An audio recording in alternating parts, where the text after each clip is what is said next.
This is kind of hot.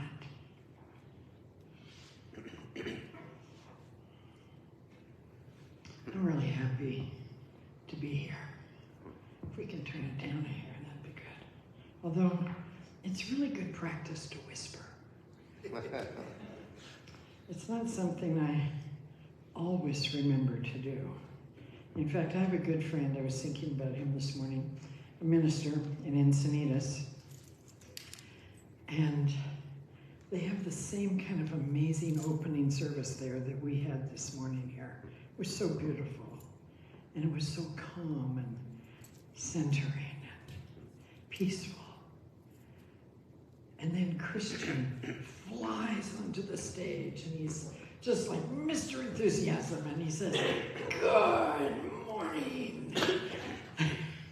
And I thought about that. I recently had an experience where I was so filled with that enthusiasm for life that I kind of forgot the context of where I was.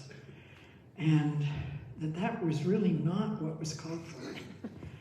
But I was so excited to be there that I tapped into my inner child, that joyful place that I've spent years giving permission to come out. Do you know about that spot? That place where you kind of remember, and you maybe want to be there more, and maybe try to. But there's this over-responsibility gene that lives inside. Or the little person gene that lives inside. Or I don't know if people would like that part of me inside. The other part of me that I've spent years like, you know? And in those moments, when you're having the question, I think the breathing that Reverend Suzanne did for us this morning is the perfect antidote. And interestingly enough, it's how my work begins too. I have been courting the divine through all different kinds of beliefs and behaviors in my life. I've been really tough and really strong and stomped, pushed down doors and pushed aside barriers and climbed over mountains and felt really sochni-mochni, like powerful and strong. But then I realized that in order to feel good about myself at that stage in my life, I needed those huge barriers. So I would seek them out. I didn't know I was doing that. I would find myself doing something that just nobody else would be willing to do or figured they could do, and I would be happy there. So a few, decades ago, I got a different idea, and it was at a time of real hopelessness in my life where I really did not feel worthy of much of anything. And any amount of kindness or inclusion that somebody would make of me, I would be shocked that they would be wanting me to do that. I would be like, really? I don't know if you can relate to that, but I think most of us have some piece of that. Going back to the breath, when we notice that we're in a moment like that, I now call it war. It's a war, it's a battle, usually with myself. And all these little battles that we all have that we ignore or we don't know what to do with, or we act inappropriately, or we get too excited when we should be more like my sister who's so serene. You know, all those times when we're not accepting ourselves as we are, there's something happening in our body, even before our brain gets hold of it. There's a chemical there's some energetic thing that you can feel when you practice, which is why I'm so grateful you did that this morning. Because there is this moment between the thing that scares you, or that you wish you weren't, or that you wish you'd find a way out of, or whatever. There is a moment between that and the automatic response. My automatic response was to go into battle. You know, get the shield, get the armor, get the sword, just charge on. Because that way, I didn't have to really stop and think about whether I was worthy of any of the alternatives. And so in the work that I'm so grateful to be called to now, thank you, Alan, for that song, and Suzanne and Rex and I, thank you, Suzanne and Rex, for being friends for over 30 years and then always welcoming me to the best guest room in the town and the best organic, healthy food and loving presence. I mean, who would not want to come and do that? This morning, I shared with them a difficult experience that I just had. And in the heart of that was the reality of what it feels like to be called up with 2 P's. To be called up. So the call up is this, it happens in this gap between the thing that seems to not be working, or the thing that's scary or causing you whatever, and the truth that somehow you know that you are perfect, whole, and complete, even if your heart is broken wide open, even if you don't know what on earth to do. In that gap is the power to redirect your heart. Redirect your focus. And your breath, that formless little infinite substance, has the power to be your guide. That simple thing that we take for granted can make all the difference in the world. And so, in learning how to become a Peace First responder, which is one of our projects, we invite you to notice when your body is reacting to something, where it stiffens, your jaw clenches, your stomach gets tight, your shoulders lock in place. And before your brain can get a hold of it, take that breath, just one.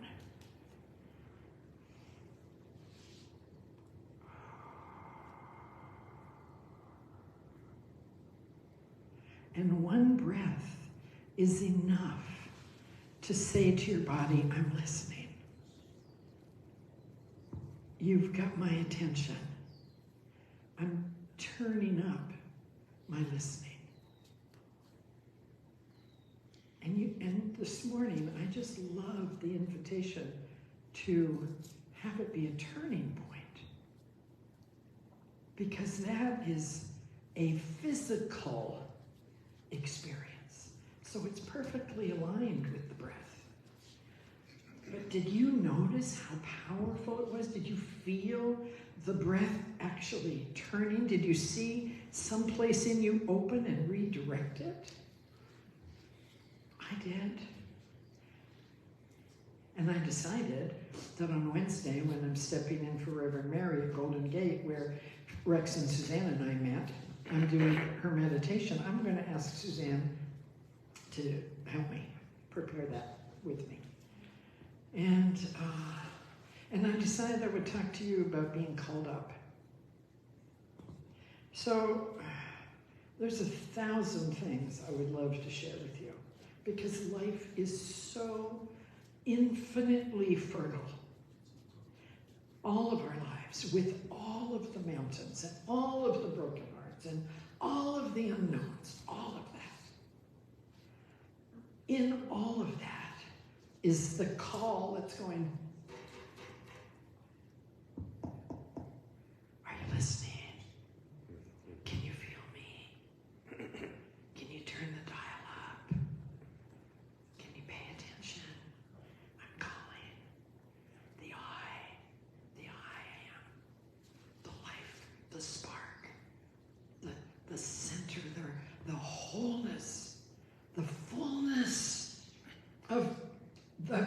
main thing, the deal, the thing itself is always calling on us. And it's sometimes as simple as, are you going to roll your eyes when somebody's being ridiculous in front of you? I've done that. Anybody else? Oh, yeah. Or when you express your exasperation at the stop sign, or at the checkout counter, or at the bus stop, or wherever we are. You know, life in America, I mean, it is hardly very predictable anymore, I must admit. And as hard as that is, what I know about that is that when we do not have our regular props, when we don't have the regular things that we hold on to define who we are and what we're supposed to do and all of that stuff, it's very creative. That's the gap. And so I went to Ukraine. I didn't know why I was going. I thought I was going to teach about peace and love. But after about a month, my dear friend, Grisha, who's somewhere on the front lines right now, I actually saw his picture in a newspaper. He told me after a month how nice it is that you came here to teach us about peace and love. Some of you know the answer to that, right? What he said to me. I've said it several times. It would be nice if you had some, is what he said to me. And that was the beginning of that was the redirecting of my focus, that word, that moment. And I realized he was right.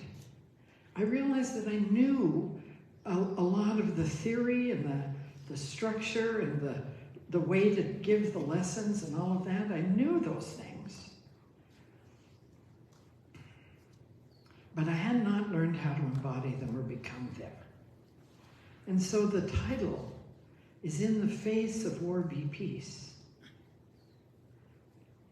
I waited a year after Maggie and I were classmates, the minister who's just retired. Interestingly, I should be here today because one of the things I was working on yesterday was the most vulnerable thing I've ever done inside my organization in 23 years. And that is to be willing to open it up and share it to a dream team of volunteers who come and make a commitment to give their best insight and guidance and support and help me to change this organization to be what it can be so it can lift off, because it is definitely moving up. And I see that, and I know that it's a global organization. We're already starting in Africa. We're in Ukraine.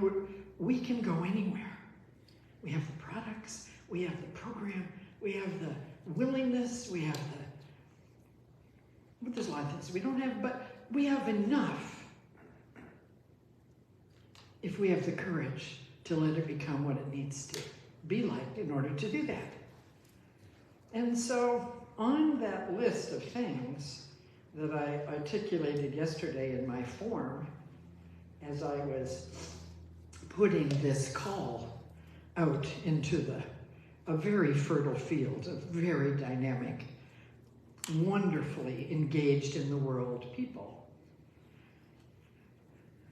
Besides the organizational and financial and the marketing and the expanding the base and more beautifying the material and more care and love to the donors, and besides all of that, the last little thing I put on there, number 5, interestingly enough, the number of freedom. It was, and with a kind, loving heart, with and for me, create a succession plan that within 3 years, I am free to do what's next. Oh, I said it.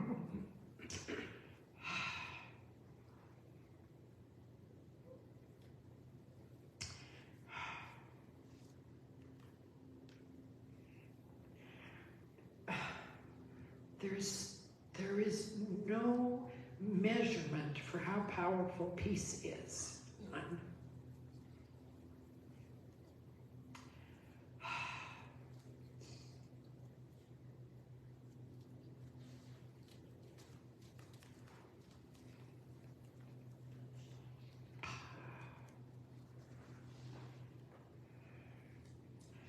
So the lesson today is if you've got a war going on, like I have had, trying to do it my way, by myself, with not enough resources, but with so many people saying, wow, and not really knowing how to collect that up like any horse rider would know how to do, like you do with a horse. You collect up its energy and you get it focused. Facing this has been the hardest thing. And I couldn't face it because I love it. I can't imagine my life without it, except that I can. There is so much more.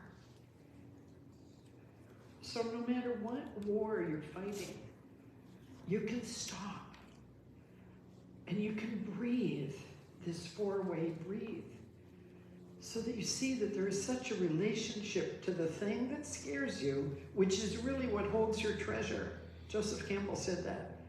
The cave you fear to enter holds the treasure that you seek.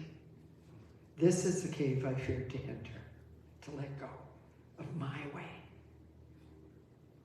Because I love it. And I'm pretty good at it, except not in all the ways that it should be. So there's a few things to say, and I've got 5 minutes left, I think, to say them. The first is, use what isn't working to show you what you want. So when something isn't working, take your attention off of that, and instead of asking yourself, what's that about? Ask yourself, how can I give my full attention to being who I came here to be? Or instead of, why am I still doing this, go, what am I missing? You know, there's just 100 ways to ask questions. And in Ukraine, I don't want to neglect to say that in 3 years, I have more than tripled my enthusiasm for life.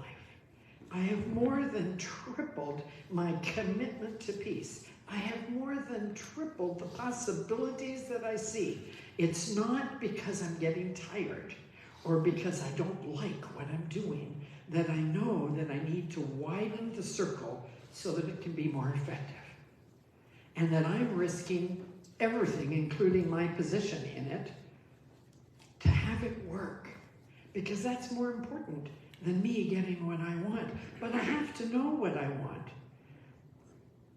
Because in there, it's like a kind and wise counsel helps me facilitate that. So when you know what you want, you can then go to, well, I hope that's possible. Now, a lot of times, you know, we used to think hope was just a throwaway word. It's like wishing and hoping, you know. But hope is actually what opens the door to action. It's a powerful state. And you cannot get to readiness and surrender and willingness and focus and all that. You can't get there right like this. You have to go through these gates. And hope is such a great gate because it's a bridge gate. It stands between the problem and the solution. You know, and we used to say, get off the fence. You'll get off when you're ready. And until you're ready, just breathe. And just trust that this thing that is so flippin' hard in your life holds such a powerful teaching for you. It holds something more than we can imagine today. And then, because we know what we want and we know what we hope for, we can imagine it. Imagination is this incredible power where we harness the energy of possibility and the complete fullness of the thing itself, and we say, imagine that.